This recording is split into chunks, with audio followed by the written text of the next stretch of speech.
Imagine the sensation of your collarbone splintering under a heavy, invisible pressure that slowly grinds the bone to powder inside your chest.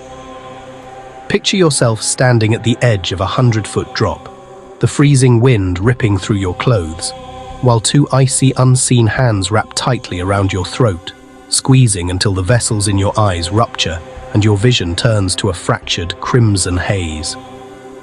This is not a dream, and it is not a quick, merciful death.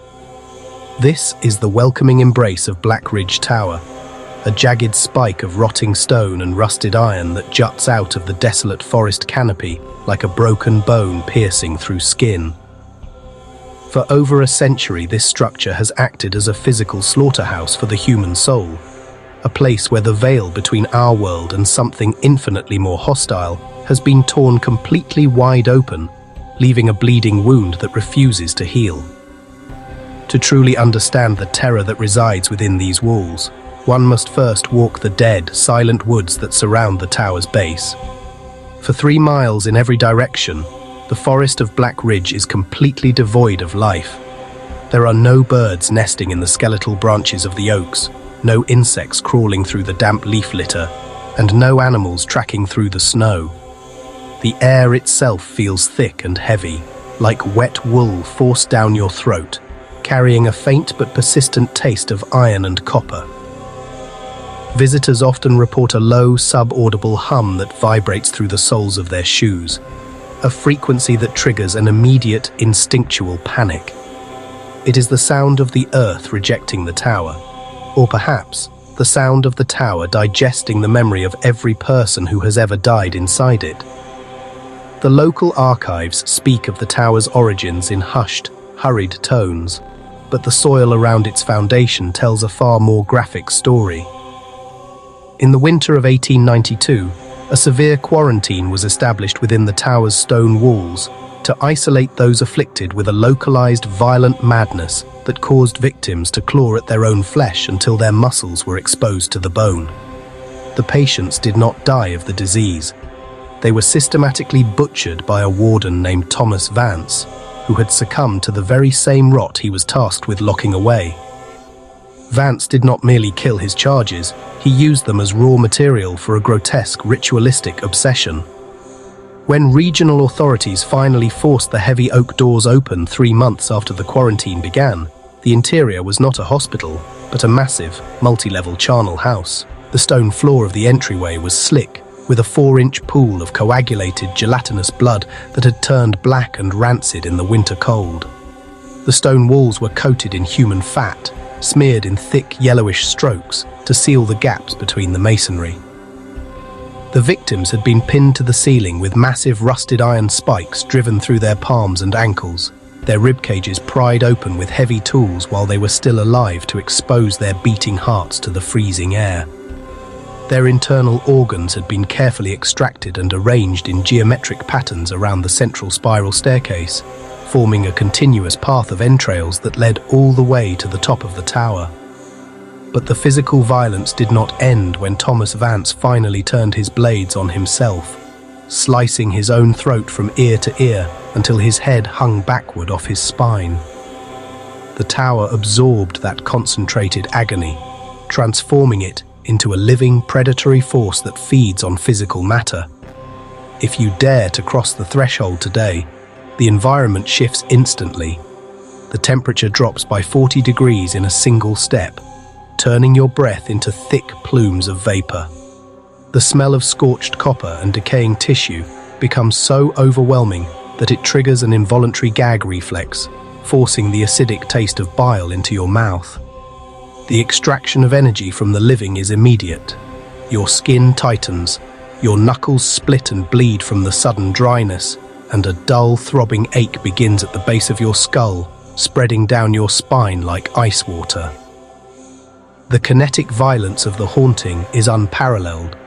Skeptics who have entered the tower with cameras and sensors have found themselves physically targeted within seconds of entering.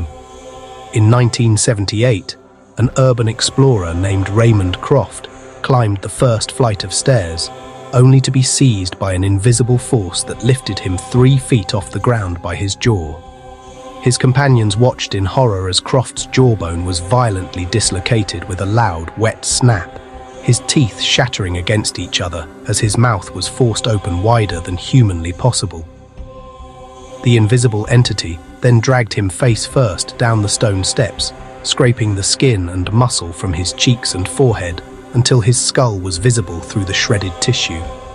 He survived, but he spent the rest of his life unable to speak, his eyes wide with a permanent, silent terror. As you ascend higher into the tower, the physical attacks become more frequent and far more lethal. The spiral staircase is a narrow, claustrophobic chute of crumbling stone, where the walls seem to press inward against your shoulders. Visitors frequently report the sensation of cold, wet fingers wrapping around their ankles, attempting to trip them or drag them backward down the steps. Those who lose their footing do not simply fall. They are violently pulled downward, their limbs snapped backward against the stone risers as if being threaded through a machine.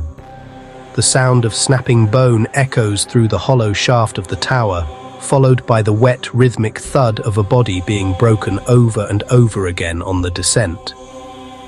The intermediate landings of the tower are where the spirits of the quarantine victims manifest.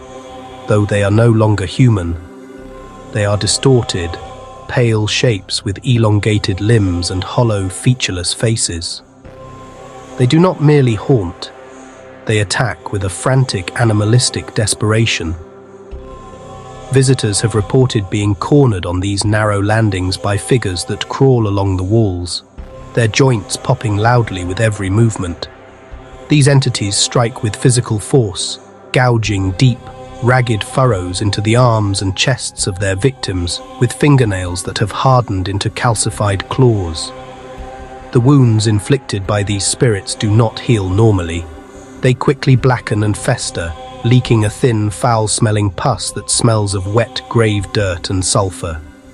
The most extreme and terrifying phenomena are reserved for the very apex of the tower, in the former warden's private quarters. This room is a circular chamber with narrow arched windows that look out over the dead forest. In the center of the room stands a massive rusted iron chair where Thomas Vance reportedly sat as he watched his patients die. It is here that a dark, gravity-defying vortex manifests when the sun dips below the horizon. The atmospheric pressure in the room drops so violently and so rapidly that it mimics the effects of deep-sea decompression. The capillaries in your nose and ears rupture instantly, leaking thin, warm streams of blood down your face. The fluid inside your inner ear begins to boil, destroying your balance and leaving you dry heaving on the stone floor. From the dark corners of the room, a shifting, amorphous mass of shadow begins to gather, drawing the heat and light out of the space until the chamber is cast into a suffocating, pitch-black void. This entity is a physical manifestation of the collective agony of the 1892 massacre. It does not merely scare its victims, it physically deconstructs them. Witnesses who have stood at the threshold of the room have described seeing their companions lifted into the air, their bodies stretched and twisted as if on an invisible rack. The joints of the hips and shoulders are slowly pulled from their sockets with deep, wet pops, tearing the underlying muscle and sinew. The entity then forces itself down the throat of the suspended victim. A thick, freezing, viscous black fluid, resembling liquefied rot and old blood, pours from the shadow directly into the victim's open mouth. The fluid fills the nasal passages and the lungs, causing the victim to violently convulse as they suffocate on a substance that is physically colder than ice. The agony is prolonged, kept alive by the supernatural force of the entity, which prevents the victim from losing consciousness, even as their internal organs begin to fail from oxygen deprivation and physical trauma. Once the entity has finished feeding on the terror and physical pain of its prey, the final act of violence is executed. The body, now broken, hemorrhaging, and barely breathing, is hurled with immense force out of the chamber and down the central winding staircase. The physical impact of the body hitting the stone steps 80 feet below is a sound that those who have heard it can never forget. A heavy, hollow thud accompanied by the sound of a skull fracturing like an eggshell. The remains are left at the base of the tower, a warning to anyone who would dare to trespass on this cursed ground. Blackridge Tower is not a place of spirits that want to be remembered, nor is it a sanctuary for the curious. It is a monument to a slaughter that never truly ended, a physical trap designed to catch human flesh and tear it apart piece by piece.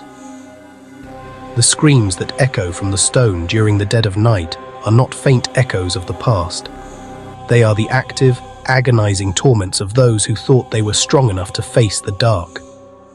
If you ever find yourself driving along the isolated northern roads and see that jagged black finger of stone rising above the trees, do not stop. Do not look into the dead, empty windows of the summit, because if you look too long, you will feel the air in your lungs turn to ice, and you will hear the wet, dragging sound of footsteps coming down the stairs to meet you